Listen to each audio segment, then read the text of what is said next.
think what I really enjoy about quilt studies is discovering how quilts reflect a larger social or cultural context, how they fit into a bigger picture, what they can tell us about the ways in which groups of people or entire societies have negotiated through the world, grappled with the problems, issues, and preoccupations of their time. My previous research has reflected this interest, particularly in my examinations of how American quilts have been intimately tied up with Westerners' changing perceptions of Asians, both faraway, seemingly exotic Asians, as well as immigrant groups who have come to settle right here in America. What I find fascinating is that material culture, including quilts, necessarily reflects larger cultural values, mores, and sometimes points of contention. A corollary of my interest in placing quilts in a larger cultural context is an appreciation of the paradoxes that we can perceive with the benefit of the historical long view. I enjoy discovering the seeming contradictions in an era. For instance, the fact that in the 1930s, one of the top movie villains was Dr. Fu Manchu, the evil Chinese mastermind of an insidious plan for Asians to take over the world. While at the same time, there was an explosion of beautiful quilt patterns with exotic Asian-sounding names. And then I enjoy teasing out why these dichotomies existed, what they say about society at the time, and how quilts intimately fit in with that era's cultural values. All of which leads me to today's presentation, titled Modern, Yet Anti-Modern, Two Sides of Late 19th and Early 20th Century Quilt Making. The period between the Civil War and World War II was a time of tumultuous change in America. Rapid technological advances, massive immigration, increasing urbanization, and vastly improved transportation systems produced a fast-paced, multi-ethnic, and multi-class society. For many Americans, the rapid conversion to modern industrial life produced a sense of displacement and unease. They became nostalgic for a simpler, pre-industrial time and looked to non-Western, pre-modern cultures for inspiration. Many felt that, in the words of historian Harvey Green, by looking backward, they might save the future. These anti-modern sentiments led to such cultural phenomena as the aesthetic movement and the Colonial Revival, both of which reflected people's desires to escape, at least temporarily, from their everyday modern lives. Both the aesthetic movement and the Colonial Revival had a profound impact on American quilt making at a time when the post-Civil War industrial boom meant that materials and methods for quilt making were becoming more widely dispersed. This paper will examine the effect of these anti-modern movements on American quilts. It will also explore the effect of modernization in technologies, materials, communications, and transportation on quilt making. The result of these divergent influences is that many quilts from this era possess the curious characteristic of being both modern and anti-modern. Quilts, always reflections of the time in which they were created, help us understand this era of ambivalence when America was attempting to come to terms with what it meant to be a modern, industrialized nation. But let me first tell you a bit about the quilt sample and the data gathering process for this study. In 2004, the International Quilt Study Center at the University of Nebraska-Lincoln embarked on a long-term cataloging project that will eventually result in a comprehensive, multi-volume catalog of its entire collections. This paper offers an analysis of 650 quilts selected from the Quilt Center's collections. The sample includes quilts made in the United States between 1870 and 1945. To facilitate analysis, the quilts were grouped into general categories, and the numbers and percentages of quilts assigned to each were calculated. Certainly, the categories were not absolute, and some quilts could have been classified in different ways. For instance, several of the quilts placed in the Colonial Revival section were block-style quilts made from either a kit or a pattern. In addition, the niche one-of-a-kind group was, to a certain extent, a catch-all category. Within it, however, there were many quilts that could be grouped together as subcategories. Therefore, although there was a certain amount of fluidity between the groupings, we were able to easily place most quilts in an appropriate category. The fact that, aside from those quilts classified as niche or one of a kind, The majority of the pieces, about 89%, fit into one of a limited number of specific categories was noteworthy, if not unexpected. The past quarter century of quilt scholarship, especially the analysis performed on state quilt documentation project data, has clearly identified the most popular quilt styles of this era. Yet the reconfirmation of the pervasiveness of these styles was an important starting point for our research. Categorizing was not an end in itself, however. More importantly, it was a framework around which we were able to reconsider individual quilts, how they related to one another to form a set of group characteristics, and to develop ideas about what the prevalence of these categories indicated about the larger cultural milieu in which the quilts were made. This paper will focus on those groups that were stylistically derivative of the aesthetic movement and the Colonial Revival. Despite their affiliation with these anti-modern movements, our technical analysis of sewing methods, construction techniques, component fabrics and embellishments, and dyeing methods demonstrated that quilt makers of this era embraced modernity through a variety of means. Post-Civil War America experienced what some scholars call a second industrial revolution, a boom in production that, on its negative side, produced an increase in environmental degradation, worker unrest, and a growing sense of unease amongst the burgeoning middle class. The aesthetic movement, an anti-modern response to this growing feeling of displacement, encouraged women to engage in fancy work, including crazy quilts, as a mode of escape from the pressures of the modern world. Although most quilt historians believe the crazy quilt was a spontaneous grassroots phenomenon, they unanimously point to two primary sources of inspiration: English needlework and Japanese decorative arts. Both of these sources were rooted in the anti-modern ideals of looking to the past and to what were considered at the time exotic cultures for inspiration in the uninspiring, increasingly machine-dominated modern world. Much has been written about both of these influences on the development of the crazy quilt, so I will give you just a brief overview of their effects. The Royal School of Art Needlework was inspired by the revival of medieval English crewel work that well-known designer William Morris had initiated as early as the 1850s. Looking back to previous eras of needlework and reproducing ancient motifs was one of the trademarks of the work the Royal School produced. Indeed, the lushly embroidered curtains and screens the school displayed at the 1876 Philadelphia Centennial Exposition featured medieval and Oriental-inspired motifs, all of which garnered positive attention from the American press and other exposition observers. The medieval and Oriental imagery, so removed from American everyday life, appealed to anti-modern sensibilities. Unlike the English, the Japanese had little more to do than show up in Philadelphia to make a dramatic impact. Until 1854, the country had been virtually closed to the West, and the Centennial Exposition was the first time the average American was exposed to Japanese culture. But more than simply putting in an appearance, the Japanese delegation brought a panoply of traditional objects, from silkscreens to lacquerwork, that left visitors fascinated with life on the other side of the world. Perhaps more important were the aftershocks that occurred following America's initial exposure to Japanese culture. For instance, the enormously popular 1885 Gilbert and Sullivan operetta, The Mikado, resulted in the formation of nationwide Mikado clubs, which held Japanese-themed dances and other social activities for young people.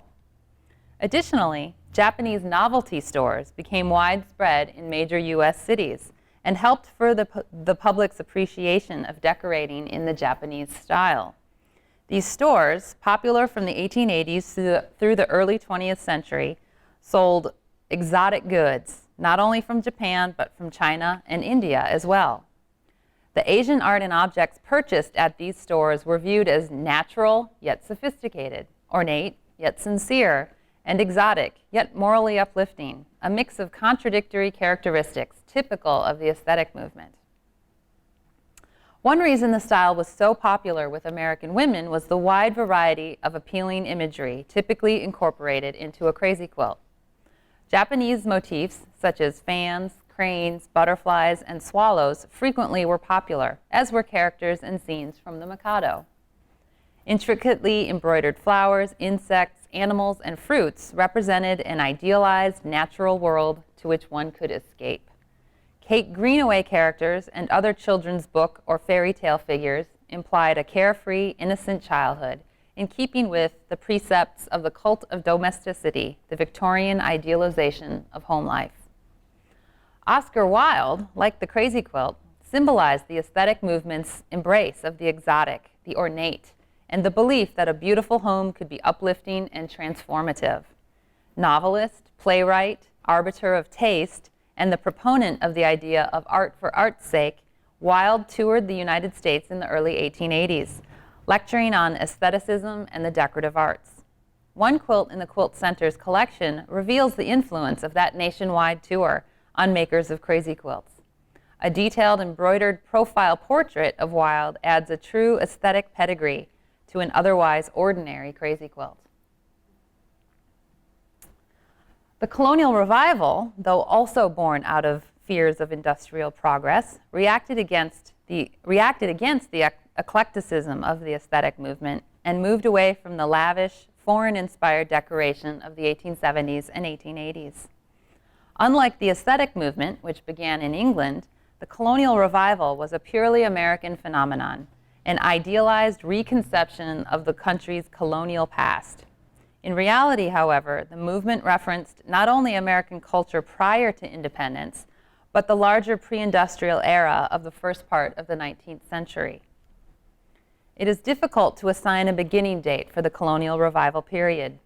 Some historians point to the colonial kitchens, or Knickerbocker kitchens, of the Civil War, while others feel it had roots in the patriotic atmosphere surrounding the American Centennial.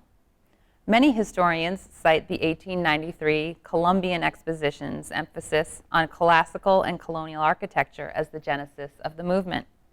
In any case, admiration for America's colonial past and pioneer past stemmed largely from a desire to lessen the impact of current social realities by emulating the past. In the Quilt Center's analysis of its collections, the Colonial Revival category was a particularly useful one for several reasons. First, by isolating a set of stylistic and technological identifiers for the category, for instance, clearly marked quilting pattern lines, lower quality workmanship, small overall size, and green fabrics that have turned to tan, we developed a matrix that allows us to more easily identify quilts from the collection that had erroneously been assigned mid-19th century dates in the past. To be sure, these identifiers needed to be used in tandem. No single characteristic held the key to dating a quilt. But by looking for these particular clues, we found many quilts that resembled high-style red and green applique quilts, but were actually turn-of-the-century versions, likely influenced by the Colonial Revival, which took hold in the final decades of the 1800s. Further, by attempting to place quilts in the Colonial Revival category, we were reminded that it was a long-lived movement, whose boundaries were not absolutely fixed. Because the Colonial Revival brought back quilt styles that were popular only a few decades earlier at most, there is no distinct moment when we can say the influence of the Colonial Revival began to affect quilt making. For instance, a feathered star quilt looks at first glance as though it could have been made in the early to mid-19th century, the era to which the Colonial Revival looked for inspiration. Beautifully and intricately quilted, the blue and white feathered star was actually made around 1895 by Mary Caroline Olds from DeKalb County, Indiana, for her son's wedding. The quilt's appearance begs the question, was Mary Olds influenced by the Colonial Revival, or did she simply remember this style of quilt from the 1840s when she was a child in Vermont? We may never know for sure, but either influence or some combination is possible. If Mary Olds had been a reader of the many ladies' magazines of the day, she would have been exposed to the Colonial Revival style at least by the 1890s. By reviewing these magazines, we can chart the return to the fashion of patchwork quilts after the fading of the crazy quilt fad. One 1895 article stated, "Of the many styles that afford a generous amount and great variety of pretty designs for embroidery work, the Colonial is one of the most attractive, owing in great measure to its dainty simplicity. 8 years later, a Ladies' Home Journal article made a clear connection between the Colonial Revival and quilts. The pieced cotton quilt, which has not been a possible bed covering within the memory of the woman of today, has now become a most modish dressing for beds. The reappearance of the furniture of our forebears has quite naturally brought about a rehabilitation of the long despised coverlets, with which bridal chests were once so well plenished, and the modern housewife, casting a keen glance quiltward, has discovered that nothing, save perhaps the old hand-woven bedspread, so effectively drapes a mahogany four-poster as one of these gay quilts. Like Mary Olds's Feathered Star, many of the Colonial Revival versions of earlier piece patterns, such as Irish Chain, Star of Bethlehem, and baskets, were completed in red and white or blue and white color schemes. There were several reasons for the popularity of two-color quilts. First, the style was compatible with turn-of-the-century progressive ideas of simplicity and streamlined aesthetics. Secondly, two-color quilts evoked a connection to early American coverlets, which most often were woven in red and white or blue and white. Finally, a number of the new synthetic dyes were not reliably color-fast at this time, and so, in the words of one patchwork pattern author, care must be taken to select only the colors that will stand repeated visits to the laundry. Turkey red is always safe, and there's also a blue cotton that is effective and safe to use. An early 20th century Burgoyne surrounded quilt provides an excellent example of a two-color Colonial Revival quilt. A traditional design similar to Irish Chains, the pattern was renamed Burgoyne Surrounded to reference the defeated English general of the Revolutionary War, thereby attaching a distinctly colonial quality to the pattern. Hand-pieced and hand-quilted, with reds that remain vibrant after 100 years, the quilt certainly resembles the two-color, stair-stepped patterns of late 18th century woven coverlets. Red and green applique quilts, reminiscent of the mid-19th century, returned during the Colonial Revival as well. The red and green applique style, at its peak of popularity between 1845 and 1875, never truly disappeared, but, like many other patchwork styles, it was largely overshadowed by crazy quilts in the 1880s. A new wave of these red and green quilts appeared around the turn of the century and continued into the 20th. Applique patterns like Wig Rose and Princess Feather became popular again, decades after being considered the height of mid-19th century fashion. Distinct differences existed between the mid-19th century originals and the Colonial Revival imitations they inspired. The later quilts were made at a time when technological advances had begun to change both the methods with which quilts were made and the materials from which they were constructed. Even the crazy quilts made a few decades earlier had been directly affected by technological change. Indeed, both styles of quilts, while born out of anti-modern fears, reflected the transformation of quilt making into a modern art form. Although the aesthetic movement and the Colonial Revival were rooted in a mistrust of industrialization, quilts of the late 19th and early 20th century were irrevocably altered by it. The most obvious of the technological changes that affected quilt making was the introduction of the home sewing machine. The earliest sewing machines were developed during the 1840s, though they did not become commonplace until after the Civil War. By the mid-1850s, women's magazines praised the benefits of the sewing machine, stating that no woman of the least enterprise or spirit will long submit to sit stitching from dawn till dark at a garment which could be better done in 40 minutes with a sewing machine. An 1863 article in Arthur's Home magazine saw beyond the practical uses of the sewing machine to its potential as an agent for moral and social change. The author felt that because it would allow upper and middle class women to have more time for helping and educating the lower classes, many of those evils which are now the fruit of ignorance and early initiation into the hard places of life will be banished, all thanks to a sewing machine. In 1868, however, the New England farmer cautioned that all cannot afford the more expensive kinds of sewing machines, and the cheap ones are, really, worse than none. By the 1890s, manufacturers were producing and selling great numbers of new sewing machine models and auxiliary devices that they marketed to women through advertisements in ladies' magazines. One manufacturer, the Free Sewing Machine Company of Chicago, appealed to women's modern sensibilities and to their desire to compete with their husbands in keeping up with the latest technological developments. Think of it, and all this in the year 1909, when husbands have automobiles, automatic adding machines, automatic locking desks, automatic threshers, automatic reapers, etc., etc., you, Mrs. Housewife, are compelled to be satisfied to sew for your husband and family with a sewing machine that hasn't been improved to speak of for the last 25 years. 1 year later, the Bissell Motor Company announced, "Sewing machine treadmill abolished," in an advertisement for their electric sewing machine motor. Although quilting with a sewing machine never became more than a novelty during the 19th century, manufacturers also attempted to market quilting attachments to quilt makers. Women responded to the onslaught of advertising and began using sewing machines in great numbers to construct their quilt tops, if not to quilt them.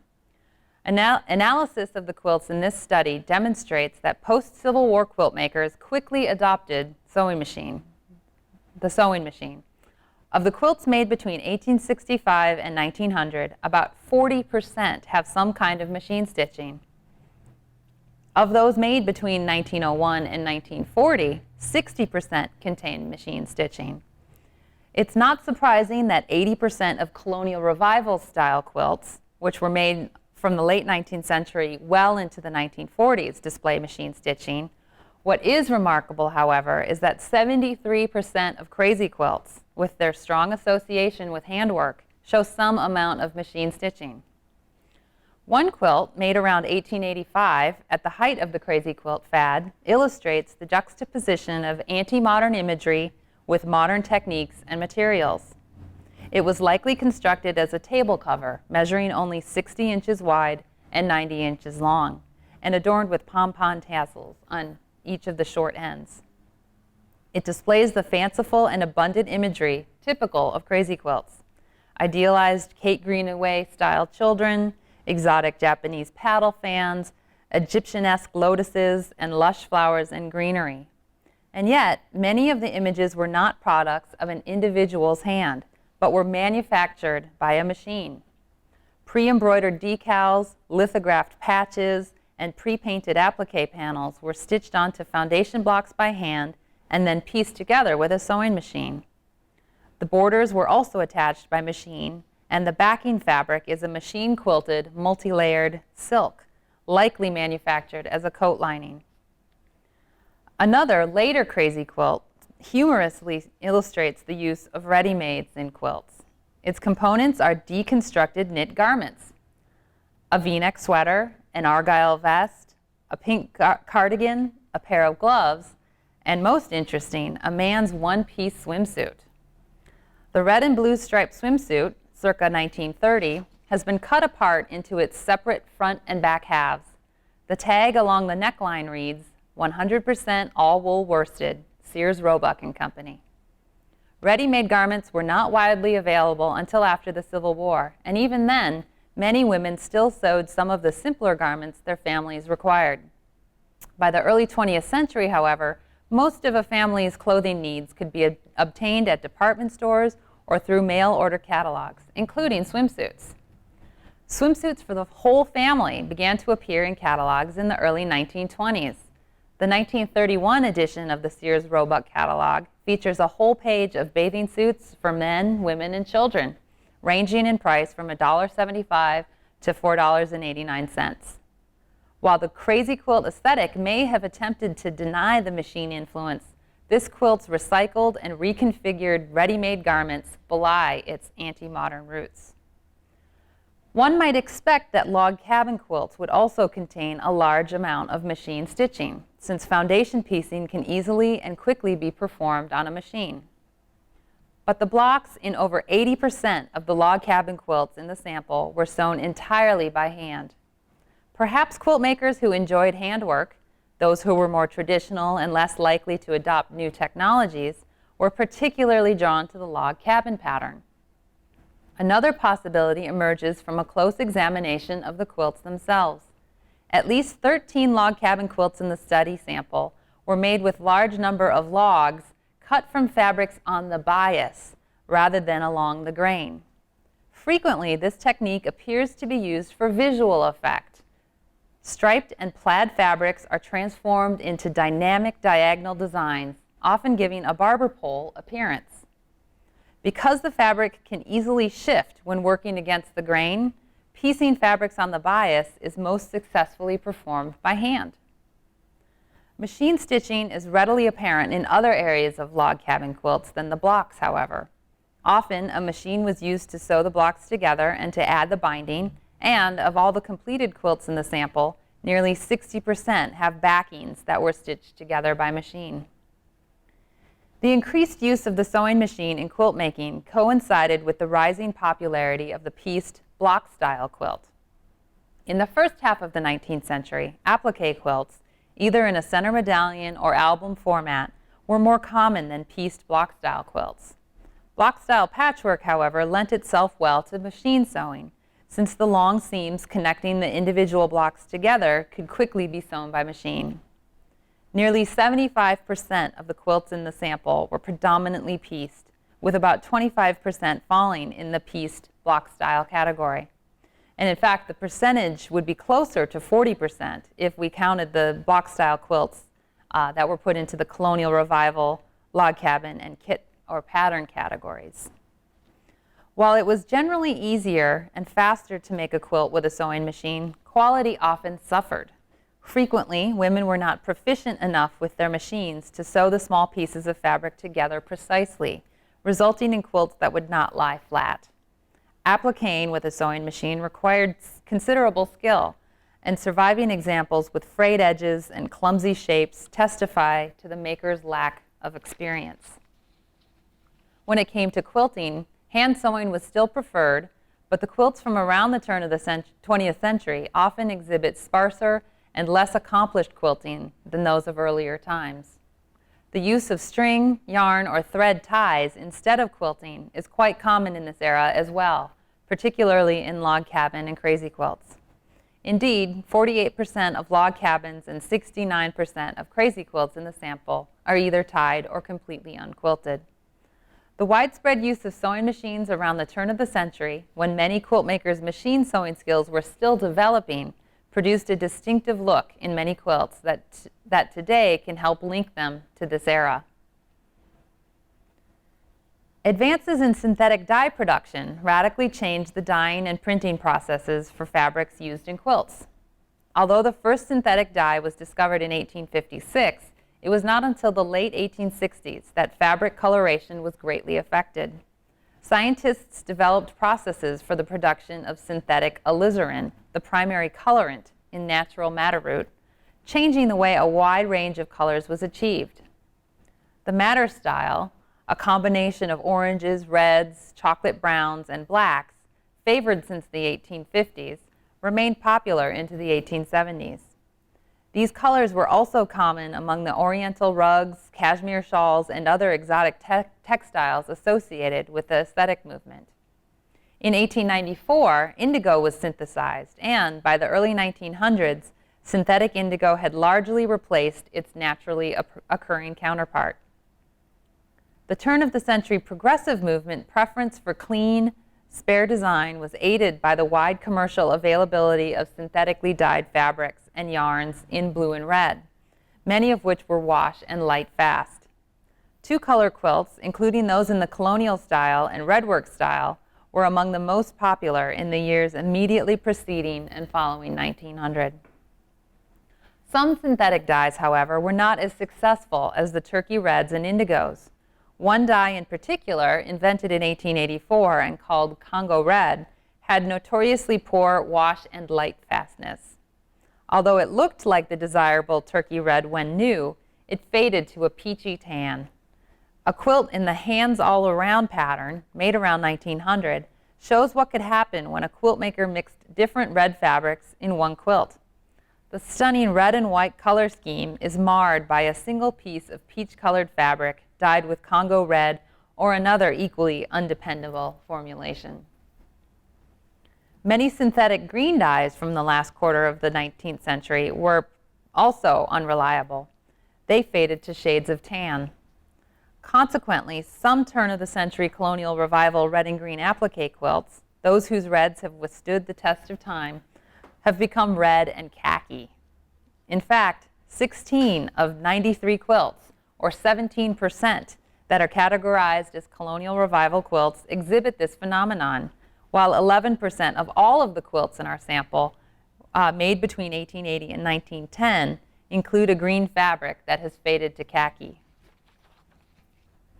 Many quilts from the turn of the 20th century illustrate the technology-influenced distinctions between Colonial Revival quilts and the earlier styles they were emulating.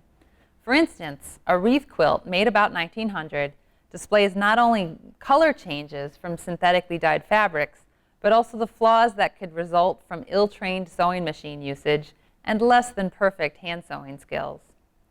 While the red flowers have remained true, the club-shaped green leaves have faded to khaki. The stair-step sashing is appliqued with visible, widely spaced hand-sewn stitches, and the machine sewing attaching the blocks, sashing, and border together is uneven, causing surface ripples and points that do not match. When Colonial Revival applique patterns were refashioned with the vivid new colors available after World War I, like pink, periwinkle, and Nile green, they looked markedly different from their red and green applique precursors of 80 years earlier. Sometimes, quilts were made over several generations and therefore serve as illustrations of the shift in color palette after World War I.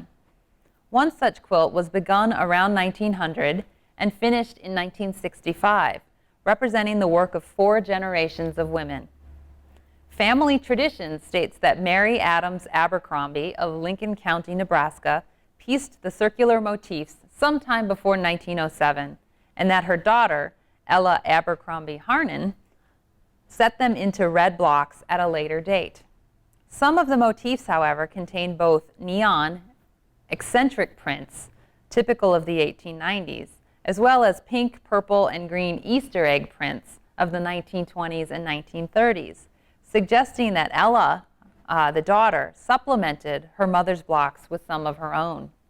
In addition, fiber microscopy revealed that a green fabric in one of the blocks is actually rayon, placing it also in the late 1920s or 1930s, as rayon fabrics were not widely commercially available until then. Ella's daughter completed the quilting around 1940, and her granddaughter added the binding about 1965. When Mary Abercrombie's descendants each decided to contribute to the completion of the quilt she began back on the family's Nebraska ranch, they were participating in the Colonial Revival activity of engaging with and celebrating one's own family history. Developments in transportation and communication also greatly affected quilt making in the decades before and after the turn of the 20th century. Railroad track was added across the United States at a rate of 4,000 miles per year between 1860 and 1910. The expansion of railroads, along with the U.S. Postal Service's turn of the century instatement of rural free delivery, enabled the development of mail order catalogs, which ensured that even the most geographically isolated women could obtain quilt making instructions, fabrics, notions, and even sewing machines. Department stores, catering to urban customers, offered the same variety of sewing-related merchandise as the mail order catalogs. Magazines, newspapers, and pattern companies printed greater quantities of their publications and distributed them and their products more quickly. Many of these sources offered quilt-making patterns and advice, which meant that, to a certain extent, quilts became more standardized. Even crazy quilts, those paragons of irregularity and spontaneity, began to look alike because embroidery and applique patterns, embroidered decals, silk scrap bundles, and even patterns for cutting out and placing the pieces of fabric became commonplace. Thanks to such firms as the Ladies' Art Company of St. Louis, which began publishing pattern catalogs in 1889, patchwork and applique patterns became widely available in the late 19th century. By the 1920s, The quilt pattern and kit business had developed into a vast industry aimed at selling to women items that would help them with every aspect of designing, preparing, constructing, and finishing their quilts. Quilt patterns eventually were offered not only by individual entrepreneurs, but by virtually every major newspaper and women's magazine in the country, as well as by quilt batting companies and needlework catalogs. While quilt patterns provided the outline for the quilt's design and left fabric choices up to the maker, quilt kit companies took advantage of die-cutting technologies and supplied quilt makers with pre-cut fabrics ready to be pieced or appliqued into a top. None of these ventures would have been successful if quilt makers had not purchased quilt making supplies in huge numbers.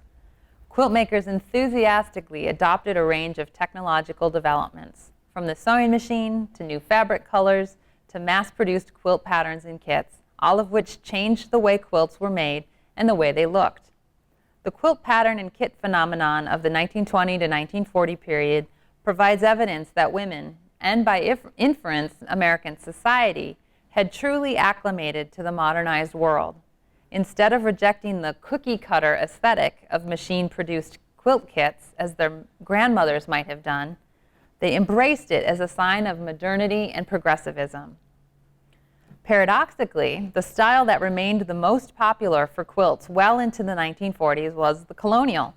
Although quilt makers and quilt pattern designers adopted the streamlined aesthetic of the arts and crafts and progressive movements, they frequently applied it to nostalgic Colonial Revival motifs. Jacobean-inspired embroidery was reinterpreted in stylized applique patterns. Spinning wheels became common embroidery motifs. And the colonial lady, an appliqued woman in antebellum, not colonial attire, became one of the most popular quilt and needlework designs of the era. Capitalizing on the ongoing strength of the Colonial Revival fashion, companies and publications continued through the 1940s to produce patterns and kits that appealed to people's desire for history, heritage, and quaintness. One such pattern was offered by Woman's Day in September 1941. Adapted from a quilt in the collection of the Museum of the Daughters of the American Revolution in Washington, D.C., the pattern was an appliqued album with floral urns and a unique double-scalloped border. Mary McConaughey Eccles and her daughter, Cora Eccles Dinsmore of Lawrence County, Pennsylvania, made their own version, probably inspired by the original quilt's DAR connection. They were active members in their local DAR chapter, and they even attended the national meeting in 1945 when the quilt was likely on display at the museum. The mother and daughter version displays the hallmarks of a Colonial Revival quilt: simplified adaptations of traditional motifs, unrefined craftsmanship, and bright colors at home in the 1930s and 1940s interiors. An interesting twist on the Colonial Revival was the romanticization of non-white native cultures. In June 1945, American Home magazine offered a Young Indian quilt pattern, which also came with instructions for making a dresser scarf and pillowcases. Intended for a boy's bedroom, many of the motifs are based on Southwestern Native American symbols. It is interesting and instructive that a mainstream publication embraced this array of tribal imagery at a time when Native Americans were both romanticized and vilified in mainstream American culture. Although Indians were always the bad guys in movies set in the American West, the Colonial Revival looked fondly at exotic peoples, especially those whose cultures had been adversely affected by industrialization and were now in danger of disappearing. The rapid modernization that took place in the United States between the Civil War and World War II led to huge economic and industrial growth.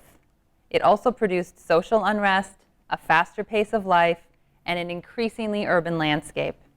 An anti-modernist outlook, most clearly seen in the aesthetic movement and the Colonial Revival, was one response to these quick and unsettling changes. By performing a large-scale stylistic analysis of the International Quilt Study Center collections, we saw that quilts, like the decorative arts in general, were strongly affected by these anti-modern movements. Our initial categorizations supported the knowledge that quilts were made in styles that exhibited the gilded, escapist fashion of the aesthetic movement, as well as the simple, traditional look of the Colonial Revival. Our detailed technical analysis of the 650-piece sample also supported the fact that as the United States transformed into a modern, industrialized nation, so too did quilt making become a modern, progressive art form. New tools, techniques, and materials allowed quilt makers to make quilts more efficiently and to rapidly adapt to the changing fashions of the day. The quick adoption of the sewing machine was borne out in our data collection, as was the enthusiastic use of mass-produced items such as lithographed patches, pre-quilted fabrics, and recycled ready-made clothing. The use of fabrics colored with newly formulated dyes was also widely evident, particularly in the fact that many of them have faded or otherwise changed color in intervening decades due to their unstable dye formulations.